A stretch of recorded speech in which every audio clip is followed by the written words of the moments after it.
Welcome, everybody. I'm Dinda Elliott, the Director of Programs at China Institute, and we are so thrilled this summer to present to you the greatest of pre-revolutionary Chinese film.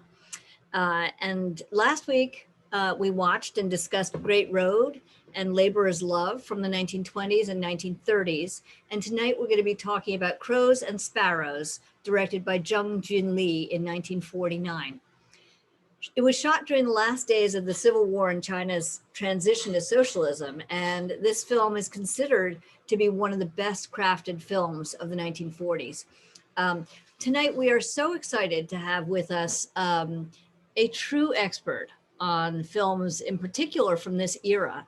Bao Weihong, or Weihong Bao, is an associate professor of Chinese and film studies at the University of California in Berkeley. And she is also the author of a book called Fiery Cinema, The Emergence of an Effective Medium in China, 1915 to 1945. Wei Hong's teaching and research cover late 19th century visual and performance culture, Chinese language, cinema, comparative media, history and theory, and the intersection between film and the media. So we are very, very honored tonight to have Wei Hong joining us. And we, I think, are all in for a real treat. So Wei Hong, why don't you turn on your camera and unmute yourself? I just wanted to add that we will take questions in the last, say, 15 minutes or so of the hour. And so if you have questions, please type them. You'll see the Q&A icon at the bottom of your screen. So please type them in and we'll try to get to them at the end. But so let me hand it over to you, Wei Hong. We're so thrilled to have you. Welcome. Thanks for joining us.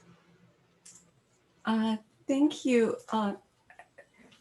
I think I actually need to, I think I used share screen and now not the share screen, I used the slideshow and now I need to, sorry about it. Take your time.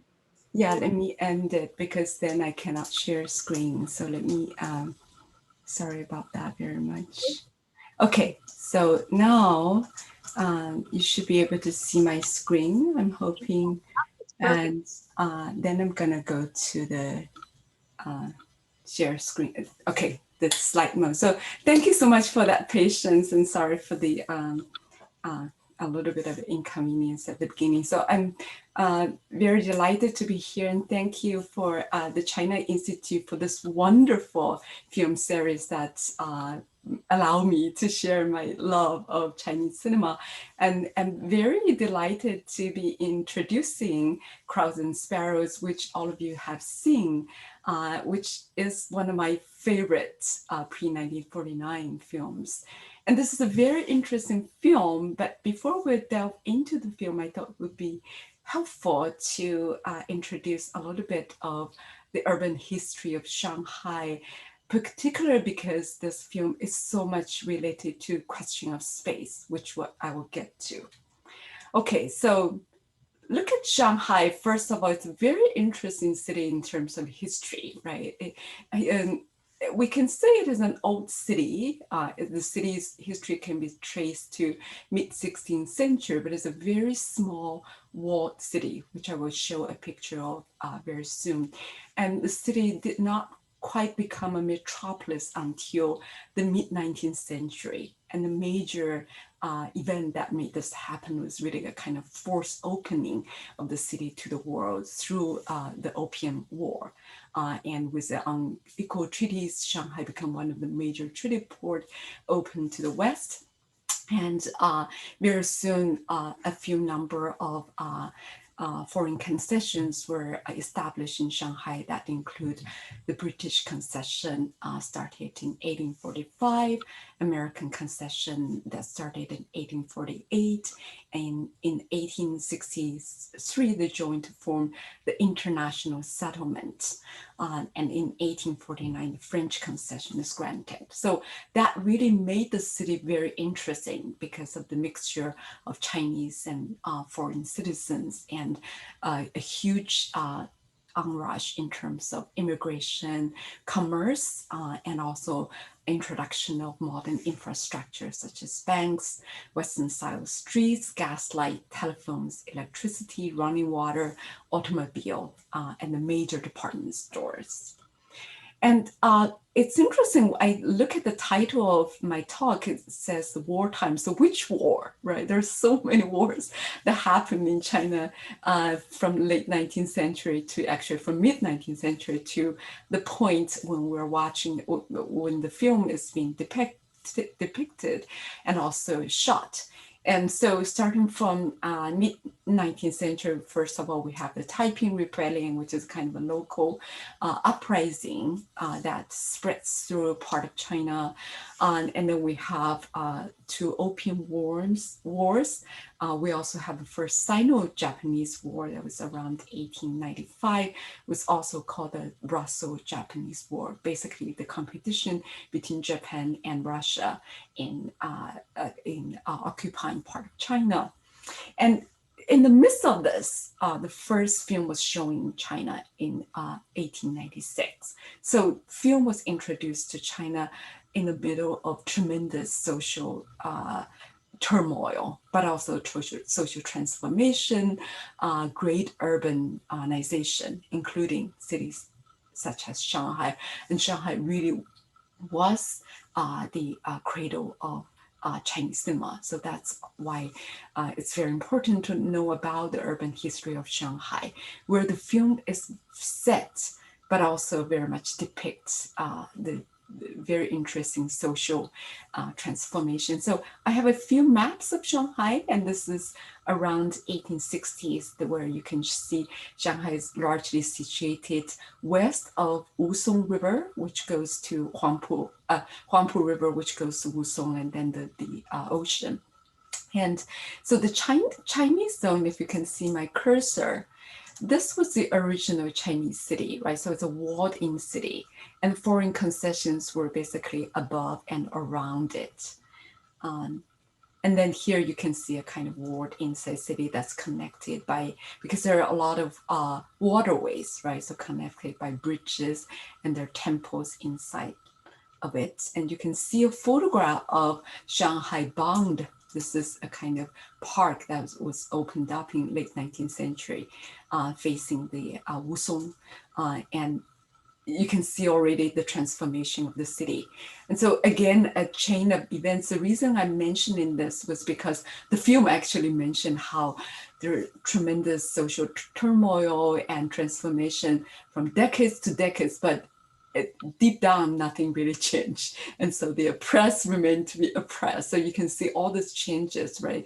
The Republican Revolution that started in 1911, 1919 is the Great Enlightenment movement for democracy and science, and that is the May 4th movement. The Communist Party was established in 1921, and then there's a May 30th incident that is really about the Chinese workers demonstrating.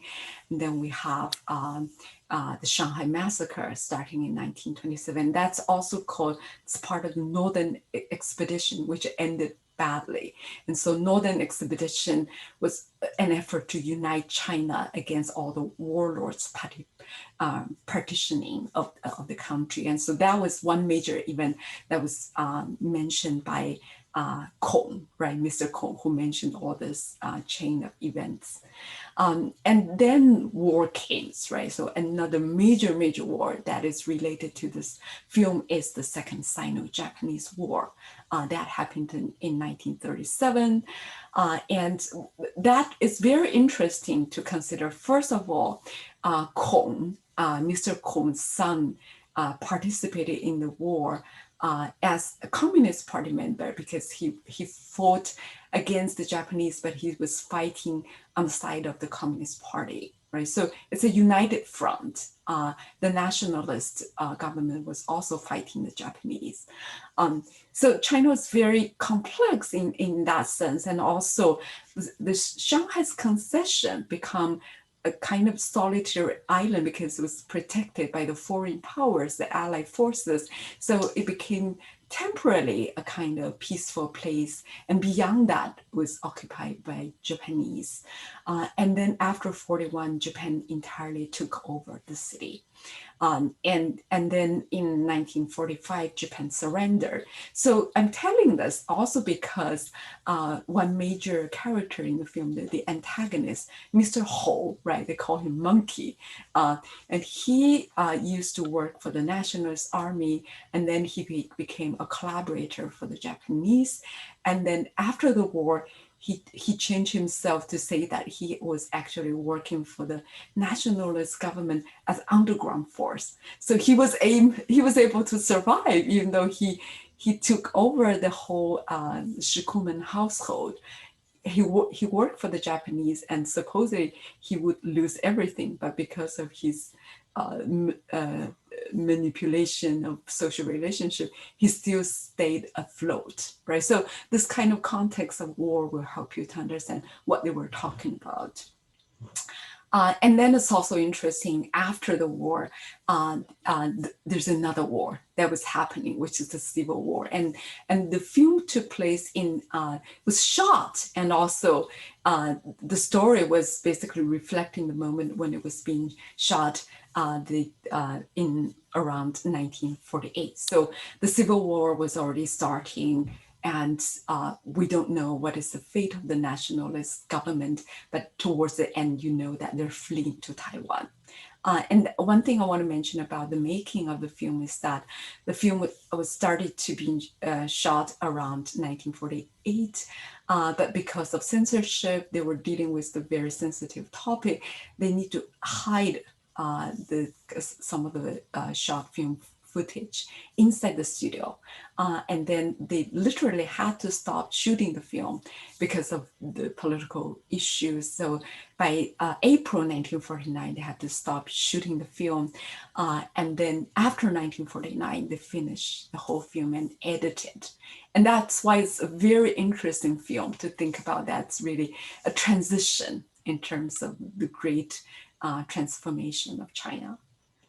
So I want to spend a little bit of a time to talk about urban space in Shanghai, for you to get a sense of what is the film culture like, what is the space of consumption of film. And then I'm going to talk a little bit of the very interesting urban dwelling that the film depicts. So movie theater in Shanghai went through tremendous kind of transformation.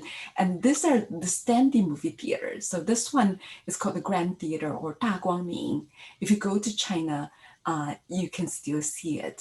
So it's a very modernist theater that was established by, built by a Czech architect Udek. And so you can see a very interesting kind of musical motif that's on the outside. Use a large glass facade, very geometrical shape. So it's really part of the kind of international modernist architecture.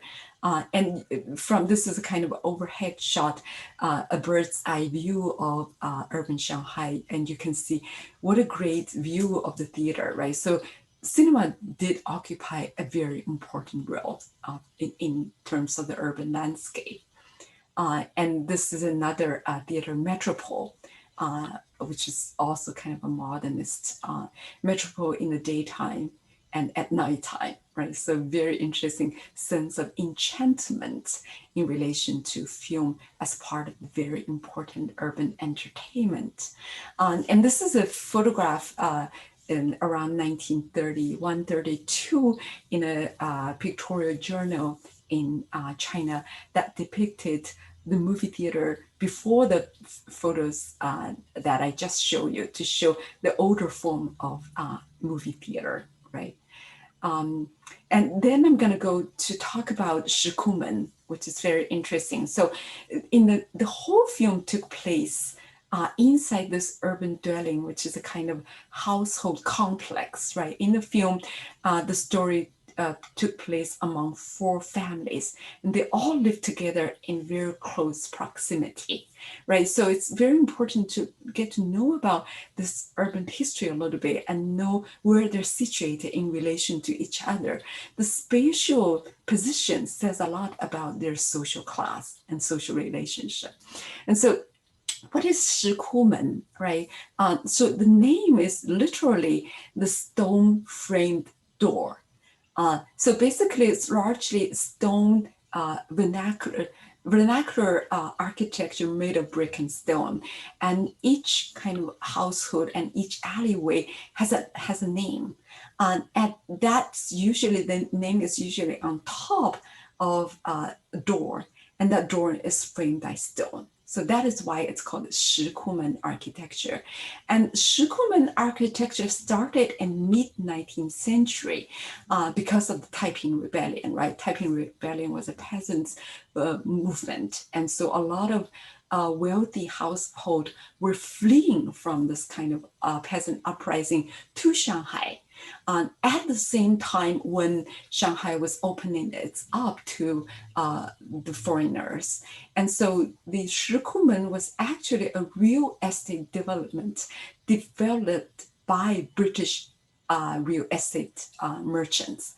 And so they built the kind of terrace houses, which is typical in Britain, and mix it with Chinese courtyard architecture to become this vernacular architecture that was mass produced in order to host this kind of wealthy countryside landlords. And so you can see in the 19th century, this is a picture of Shikumen that's very spacious, that still has this kind of courtyard structure. It's kind of enclosed space. All the windows are facing inward, right? So it's kind of closed in from the outside world. And it's quite beautiful and spacious. Usually one building hosts one household. And then it changes because of the later generation of immigration in late 19th century, early 20th century. So each household become compartmentalized to host multiple households. And so then you can see how it's been divided. You can see this is kind of a three-dimensional anatomy of the house, and the whole film is a kind of anatomy of society through the microcosm of the Shikumen dwelling, right? So the dwelling is very important. And here you can see the house is kind of divided into 2 parts. This is the front part, and this is the rear part. And so when you enter through the front door, and immediately, this is what they call tianjing, right? So this is kind of open space, semi-closed, where usually people air things out. You can hang your clothing. You can have pot of plants, or sometimes there's supposedly a well, right? So that's the kind of courtyard space after you enter this household. And then you go into this kind of living area, right? So, then you go into, this is basically where you have the stairways. And so this is the front part. And usually the second floor is where the most important people is situated. And that's where the Hou family, right? Mr. Hou and his mistress is living. And then you have the back part. The back part is usually, and I should also say that the living room area is turned into also a household. And that's where the Mr. Radio and his wife, who are the petty merchant are living. So the kind of rear part of the house, you have, this is where the kitchen area is, where everybody cook, everybody gossip, where a kind of communal space is formed. And then you have the second floor. usually it's called the pavilion house. And pavilion house historically is very important because this is usually the intellectuals and literatis who can afford. And so there's a whole title called 亭子间文学, pavilion literature, because a lot of the writers are living in the pavilion space, right? And then the third floor is another household, and this is where Mr. Kong is living. And it's important to know this because it's right next to the balcony where people hang clothing, where children play. And in the film, you see the balcony place is almost like a utopian place. It's close to the sky, it's airy, it's sunny, and children play, right? There's this moment where people can kind of vent and feel a sense of freedom and longing for the future. And Mr. Kong lives right next to it, right? And he's very close to the children. So there's a very interesting connection between the older generation who has seen history from decades with the younger generation, the children, the future. And the film is, I think, very allegorical in that sense, in connecting the past and future, and also in a spatial sense. So another picture of this cross-section of the Shikumen, you can get a better sense of how everybody's situated. So the first floor in the middle is the original living room, which is now the household for the petty merchants. And then you see, this is the kind of entrance, entering here.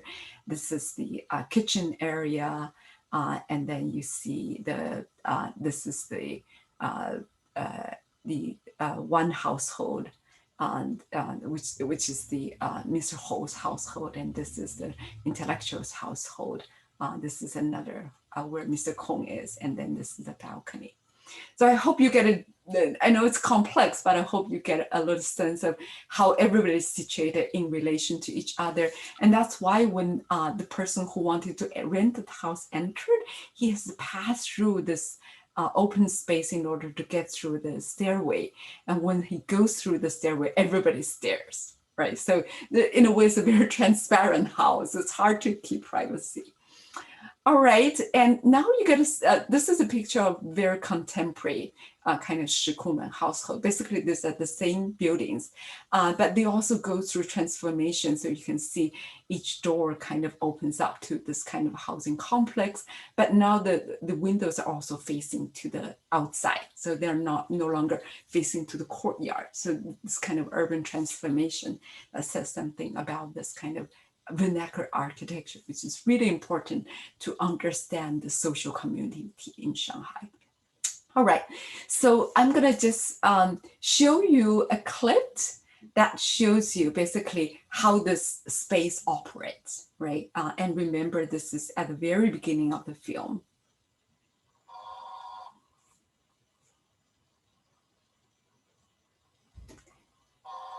And so this is a mistress smoking in her room, and I told you she's on the second floor in the front of the house. And the camera goes down to show basically the first floor, right? From second floor to first floor. This is the original living room that is now turned into a household space. And Zhao Dan and Wu Ying are two of the most important actors and actresses in China at that time, right? And Wu Ying is considered the #1 old lady in China because she played a lot of old women.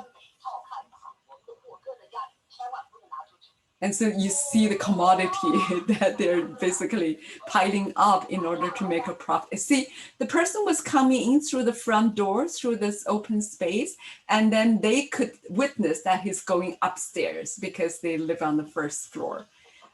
And so he goes to the second floor, and then on the other side, which is the rare side, is this household, right? The intellectuals living in the pavilion house. And inside they're burning the progressive journals and newspapers because they don't want to be in trouble. And so I think you get a sense of how this works.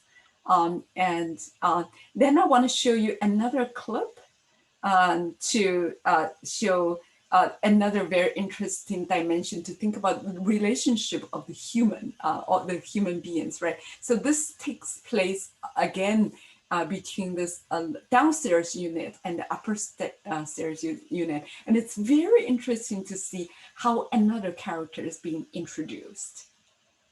Right, and this person was mysterious and Mr. Ho didn't appear until much later, and we don't see him until he turned around. So it's a very interesting kind of skillfully orchestrated in terms of spatial relationship.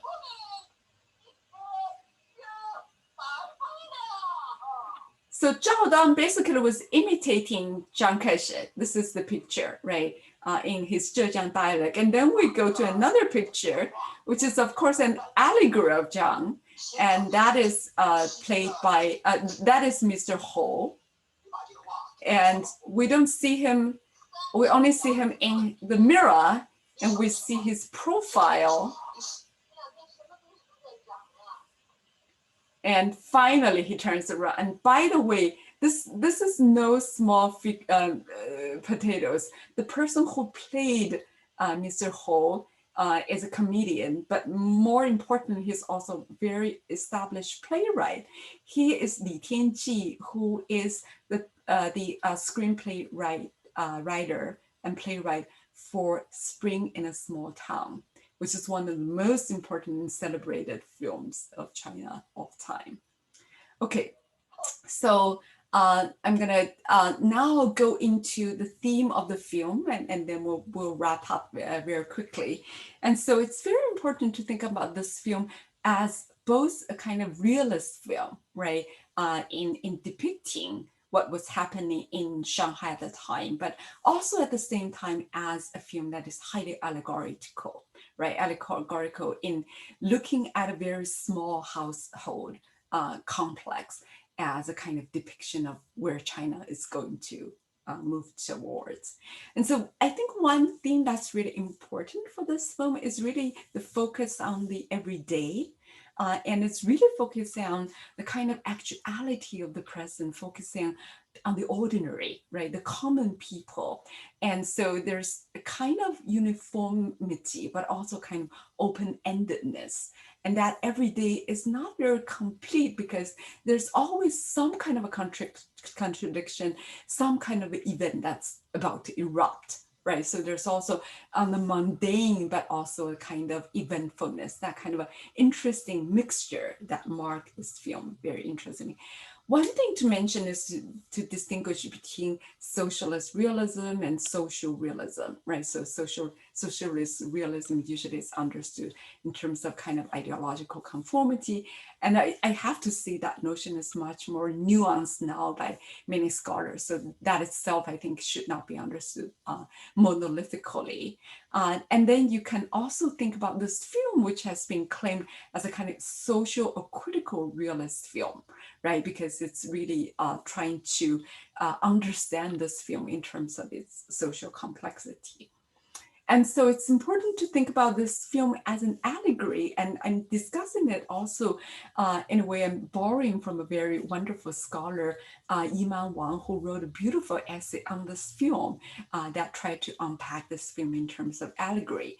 And she has talked about this film in terms of how allegory happens in terms of this threshold, right, which is kind of in between space in terms of time and space, right? In terms of time, it's between past and future. It's kind of looking towards the future and reflecting upon the past.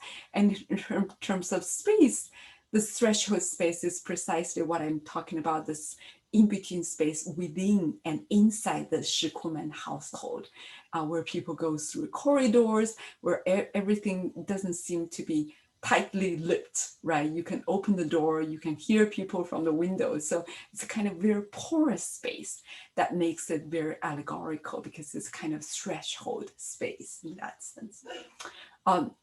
So then I think I'm going to go to talk about the film crew a little bit, and then I'm going to end so that we can take some questions. So the film crew, as you probably already know, the director Zheng Junli is a very famous director. This is actually his very first feature-length film.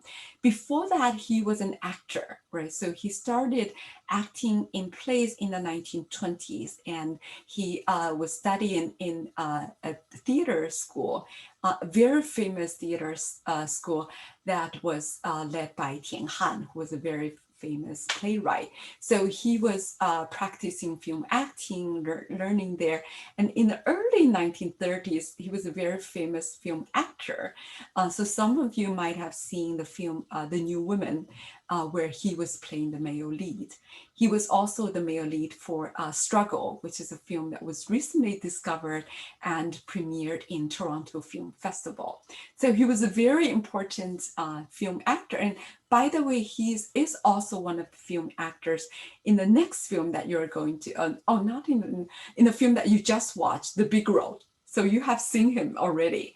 So he was an actor before he became a film director, and he directed a documentary film in the late 1930s, early 40s, before he made this film, which is 1948. He continued to make film in the 1950s and 60s. And we have actually in UC Berkeley, we did a whole film series that's focusing on his films and also the films that he acted. So his career lasted until the 1960s. And very unfortunately, he died because of political persecution. He died in 1969.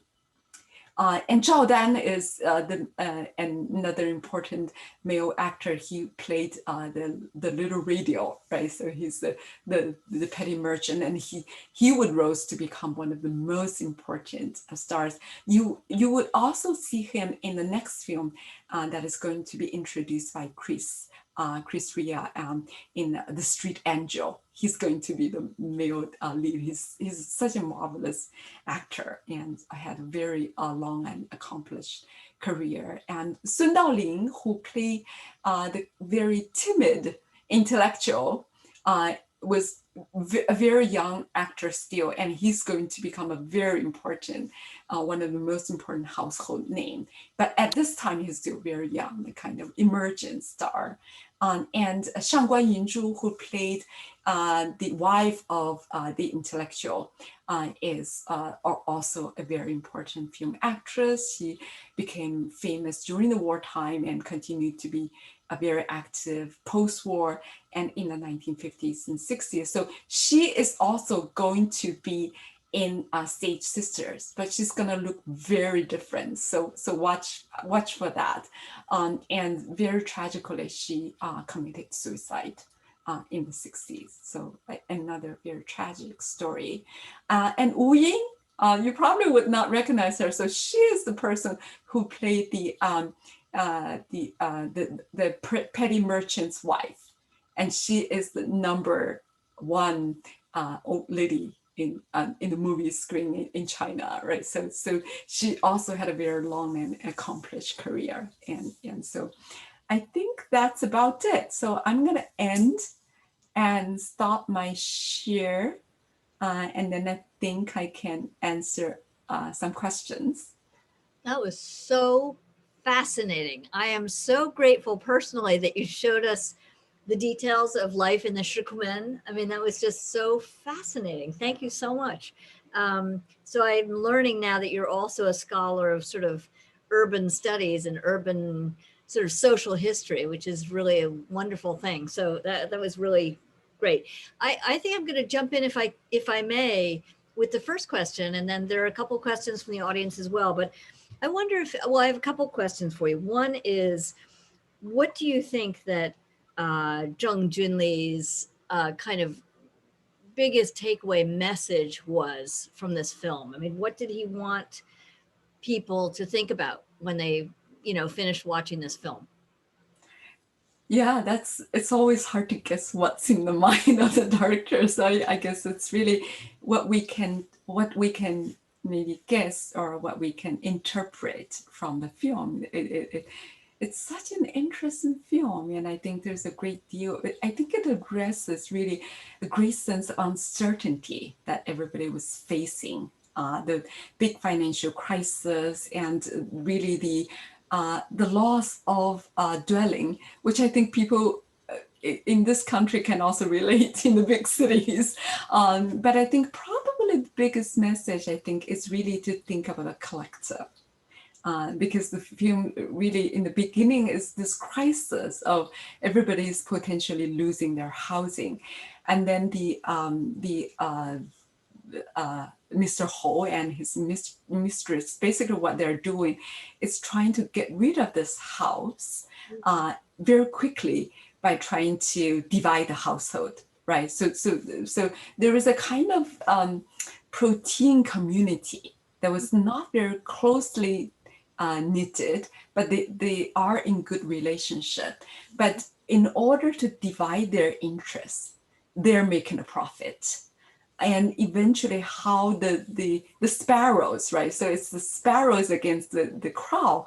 How the sparrows survive and succeed is precisely to get united together against the crowd. And so that's how they're able to take over this household, which originally was theirs, right? So to recover in a way, not just this physical dwelling structure, but really recover a community, which is a larger family.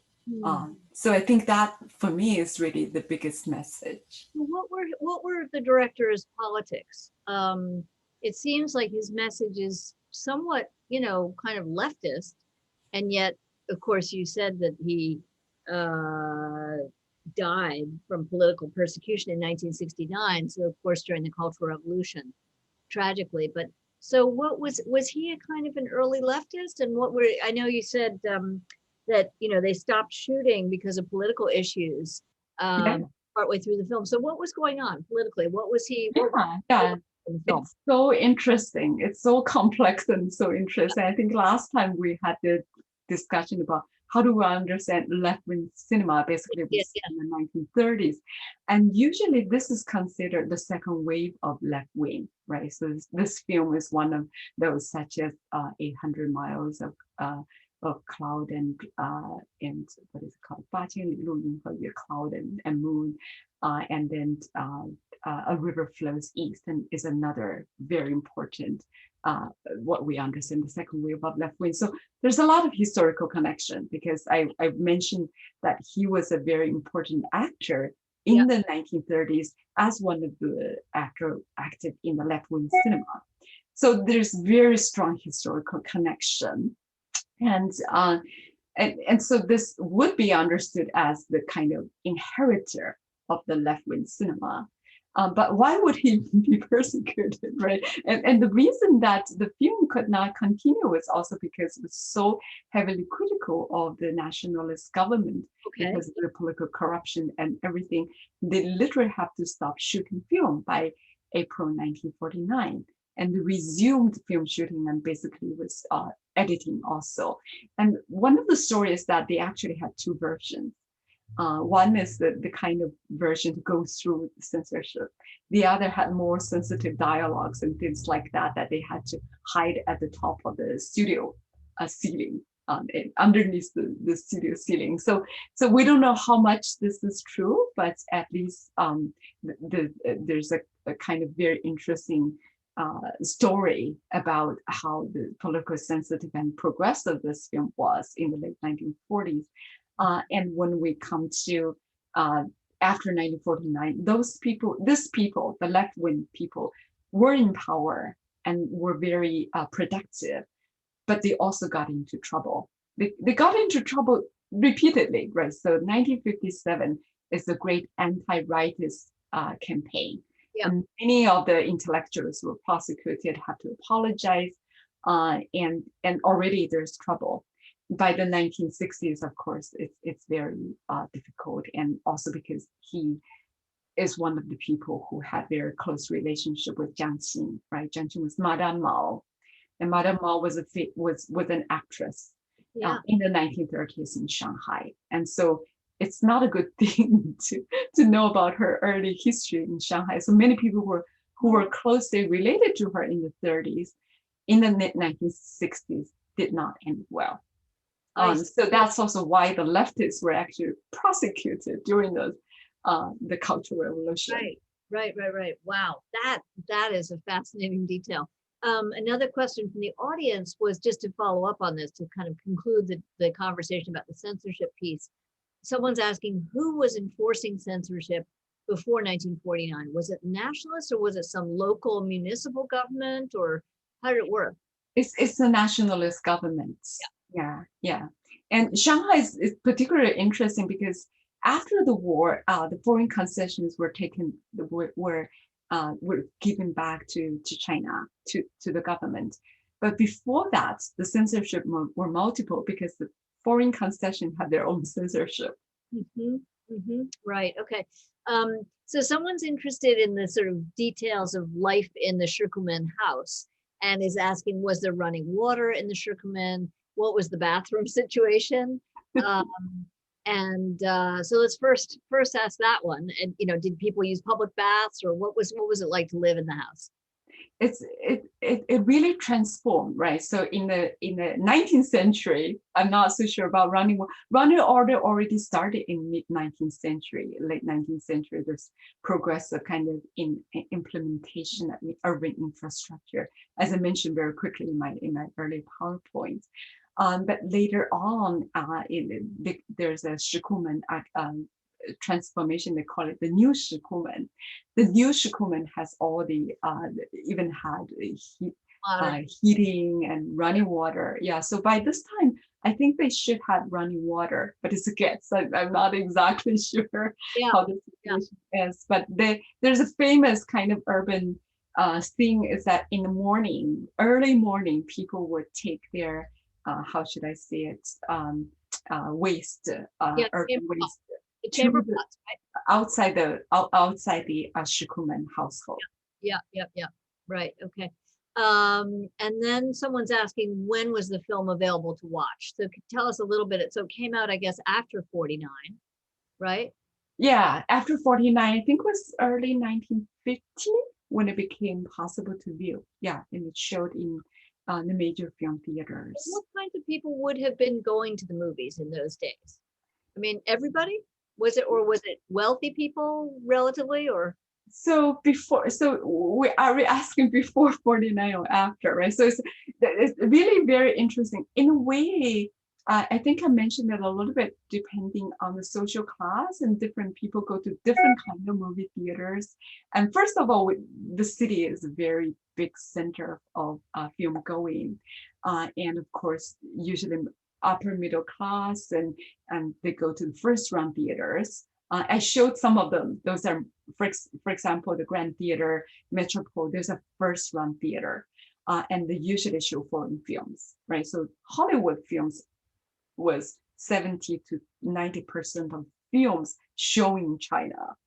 And you also have films from Europe, right? From German films, French film, Japanese film, Russian films, and all of that. So foreign films with big dimension, and people, the upper middle class, go to the first run movie theater. And then there are lower kind of second run, third run movie theater. Second run, third run means the films from foreign countries go to the first run, and then they come to the lower level to go through the second and third run theaters. And those are places where people can possibly watch Chinese films. And in the PowerPoint, which I show you very quickly, one of them is called Jinchen Theater. In English, it's called Lyric Theater. And that's one of the theaters that actually show Chinese film.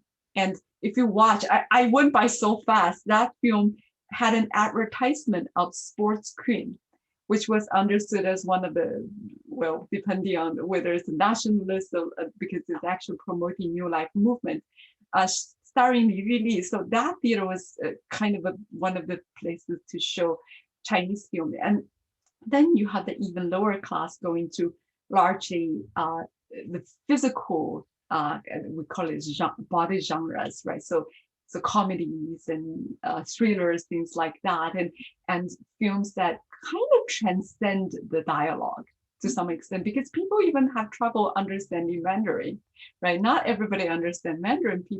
There are a lot of migrants who speak Cantonese or Zhejiang dialect and things like that.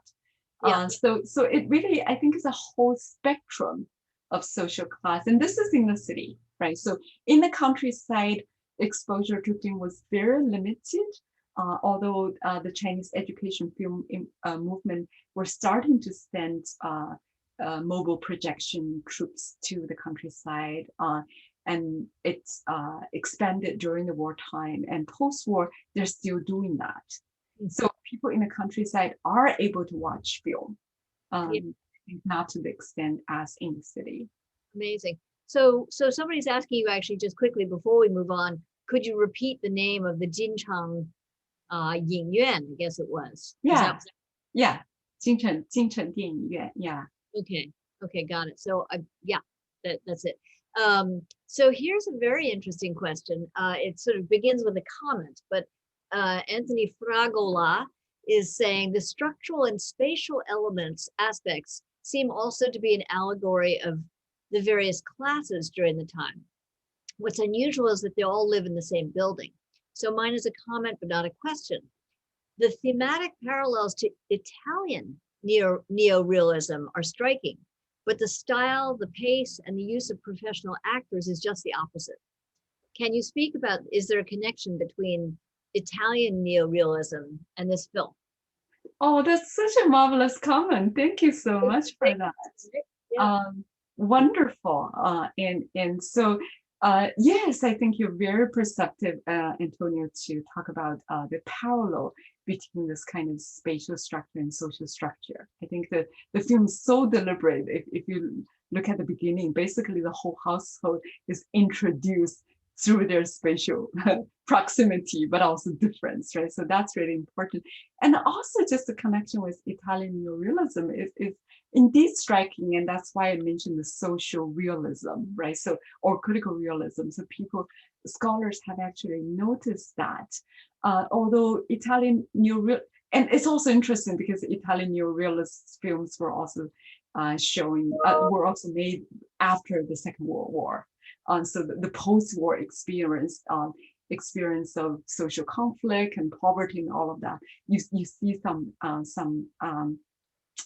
some similarity, and I think you're very right, because the neorealist style is more observational, right? So there's of course tremendous skill in terms of acting, but they're also very famous for using amateur actors or non-professional actors, where here you basically have the star cast of some of the most accomplished film actors. So the style in terms of acting is indeed different. What I know is that I'm actually not so sure about this period of time whether any Italian neorealist film had been shown in China, but post 1949, yes. And the Chinese filmmakers were very interested in neorealist film, and so there were film weeks of Italian neorealism film that were showing in China in a number of cities. And so there were foreign films that continued to be showing in China in the 1950s. And that's, I actually have a student who's writing now about the China-Italy relationship. And so he's been very focused on this, the kind of circulation of Italian neorealist film. So, but that's such a fascinating comment and wonderful connection. Thank you so much for that. And then also the left-wing filmmakers, Cai Zhusheng and others were very enthusiastic. They were receiving the delegation from Italy. So they definitely, and also in the 1970s, Italy was one of the countries who revived the exhibition of films from this period. So they hosted film festivals to showcase these films. Super interesting. I have to say our audience is so fabulous too. They're so engaged. The questions are just, rushing in. But so here's a question from Frank Joe, who's saying, Professor Bao mentioned that many actors, actresses built entire cinematic careers out of recurring tropes. The most famous old lady in China is one salient example. Shangguan Yunzhu also often played devious adulteresses and that kind of thing. So why did actors and actresses gravitate towards similar roles? Was it most expedient in terms of marketing? Was it, just that was sort of commercially successful way of approaching their careers? Did actors and actresses unchangeable on-screen archetypes enable a limited slate of actors and actresses to monopolize? Did that mean that they monopolized the airtime early in Chinese cinema, that there was just a handful of actors and actresses who played all the roles? That's such a great question. Thank you, Frank. And of course, a very informed one, obviously. You know a lot about Chinese film. That is very interesting. In a way, there's almost like, I wouldn't say typecasting because the characters are actually very complex. But they do seem to play typical roles. For example, Wu Ying, even though if you watch The New Woman, Wu Ying played an entirely different character, right? So she was the female school headmaster. And so it kind of facilitated unsavory transactions. And so it's a very different role. And she looked young in that film. And one thing I think it also to consider, it might not explain all of it, but is that many of the actors you see here went to one part of the story is that the film industry during the Second World War split into different zones, right? So part of Shanghai film industry migrated to the west, to Chongqing. And so Wu Ying is one of those actresses who was very active on the stage, on the spoken drama stage. And her acting style greatly transformed, right? So I just, maybe this is one way to understand it, not as a kind of limiting their role, but how their role transformed. And Bai Yang is another actress. And so she is in A River Flows East. This is also in a post-war kind of second wave of left-wing film. And before the war, 1937, she was still very young. She plays this kind of flirtatious worker, right? She's a factory worker, but she's kind of flirtatious, young and beautiful. And during the wartime, she was also very active in the spoken drama stage in Chongqing. Afterwards, she comes back. She looked entirely transformed. So the type of role that they're playing also changed quite a bit. So I don't know to what extent they're always playing similar. I think they I actually see them playing very different roles. So for example, Zhao Dan in those, so in the film in Street Angel, which you are about to see, is very comical. And this one he's also comical, but I think it's somewhat a different dimension. That one he's young and handsome, and very youthful, kind of full of energy, right? It's like a slapstick comedian. And here you have that element, but he's very different. And then in the 1950s, he played in Wu Xun Zhuan. So he plays this famous beggar who begged all his way to establish a school. And he played from like when he was a teenager, was kind of an idiot, all the way to his 70s. So that's why I feel like I keep on thinking about counter examples, but I think it is important to think about how they perhaps play some typical roles. And I think we see that in American scene as well, Hollywood, right? You have the diva kind of actors and you have the villain kind of characters. I think to some extent, yeah, maybe not all of it. So I don't know if I answer your questions, but you started talking. So there's another question from Amarsana Batulga, who says, first, thank you for the wonderful talk, Professor Bao. I just had one question. The film had quite a didactic and celebratory ending.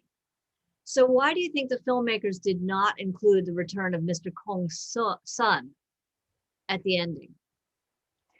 It is very interesting because later on, of course, when the intellectuals were in trouble, they start to reflect upon what they did wrong for the film. And Zheng Junli, the director, actually wrote an essay to say that this film is actually not progressive enough. Oh my God. Wow. Yeah. Wow. So, yeah. Interesting. So another question, what do you think is the significance of the numerous shots of texts, documents, government directives, newspapers, etc. in the film? That's a wonderful question. And I love to think about film itself as multimedia, right? So film is not one media. You see radio, you see other things going on, and peep show machines and things like that. I want to comment on like different documents. And one reason I think is, as we mentioned in our discussion, collective discussion, writing is such an important aspect in Chinese cinema. I think it has a lot to do with the fact that writing is very visual in terms of Chinese characters. It has a very strong kind of expressive dimension. And also the documents are very telling, right? Once you see the document, you understand the importance. So in that sense, it's also almost symbolic. Another thing I want to mention is the role of newspaper. Newspaper play a tremendous important role in films from 30s and 40s. You'll see that in Street Angel, and I think this is kind of the leftist legacy as well. In Street Angel, you're gonna see the walls being pasted by paper, and people were composing and making comment out of the characters in the newspaper. So I think there's almost like a kind of editing tradition. Like people, there's a great tradition of commentary, right? So commentary is that you write on the margin of the book, and the commentary becomes so famous, you start to publish the book with the commentary. So there's a great commentary tradition. And I think this kind of filmmaking really inherited that, right? So there's a kind of interesting intertextuality, right? So it's a text about text in that sense. And that's why I think texts are really important. Writings are very important. And Mr. Kong is a copy editor at the newspaper agency. And I think it's really important because he understands history by reading through the newspapers. So yes, I think that's a great comment. Okay, so we've got one. This might have to be almost our last question, but Patricia Ensworth is asking, could you please comment on the pivotal moment involving penicillin? How do I comment on it? What kind of comment do you want to know? I think it says something about the shortage of medical supply, and also says something about the unofficial market, because and also basically American presence, right? And you can see the American presence from basically the first shot, right? The first shot goes through different layers, get to the ground floor, where basically the foreground is occupied by American cans of food. so what this little radio and his wife are making a life out of is basically to sell those things. And where do they get the merchants? Because of American military presence. Right. Because American participated in the war. They are part of the Allied forces. And after the war, they stayed in order to continue to support the nationalist government against the Chinese Communist Party, right? So there's a very strong American presence. So you have chocolate, you have canned food, and you have silk stockings. That's also the foreign product. All nylon stocking. All of this were merchandise that they're making a profit of. So penicillin was extremely rare, but it can save your life.